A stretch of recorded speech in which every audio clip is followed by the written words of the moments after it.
Hey, if you've ever wondered what it's like daily driving a 25-year-old 4x4 Toyota Tacoma, this video is for you. This truck feels kind of like driving a Toyota Camry, if that makes sense. It actually does a good job of handling better off-road. Like, this truck feels fine now, but as soon as I get it on gravel or dirt or uneven surfaces, you just really feel it kind of come into its own. It's almost like when, you know, your dog is happy, is content at home, but when you go out the front door and take it on a walk, then it just like comes alive. And that's how this truck feels. It's a stick shift. It's fun to drive because of that. It's body on frame like most 4x4s. I replaced the suspension a few years ago.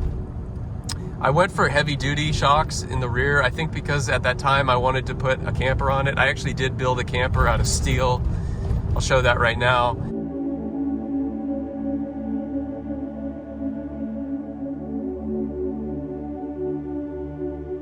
And ended up selling it because I wasn't happy with it. But I do long-term want to put like a cab over camper, something probably weighing about 800 or 900 pounds on the back. And so I'll do airbags, but the suspension is kind of set up for that more so than just what I have right now, which is an empty truck bed. So anyway, just wanted to give people an idea of how it handles as a daily driver. It's been my daily driver for 9 years. I'm super happy with it. It's engaging to drive because of the manual.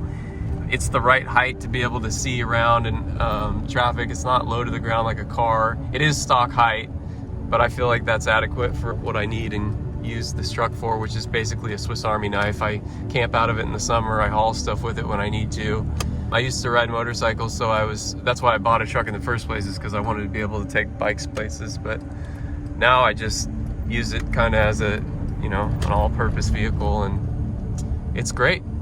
Hopefully I'll get many more years out of it and continue to use it as what it was designed to be, which is just a terrific on and off-road style of pickup that they really don't make nowadays. I wish they did, because it's fun to drive and it still proves to be very practical.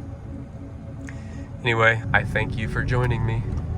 Here's a look at the interior. Two of the slats had broken out here and here. It's not too big of a deal. This radio sometimes plays CDs, sometimes it doesn't. I had to replace this when I bought it 9 years ago. This didn't, only radio worked. Now the radio works and CDs will work every once in a while.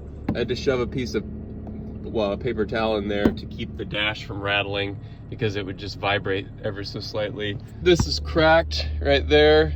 The piece of plastic trim underneath the slider window. Both the windows work. They just pop out and give you a little air vent. It's nice if you have a dog back here. I had to replace the seat belt because it frays right there, which is typical. The seats rip. The seat belts in the back never worked. I don't know why. It's not a big deal. It's not big enough to sit back there anyway. And there you have it. Toyota Tacoma payload maxed out.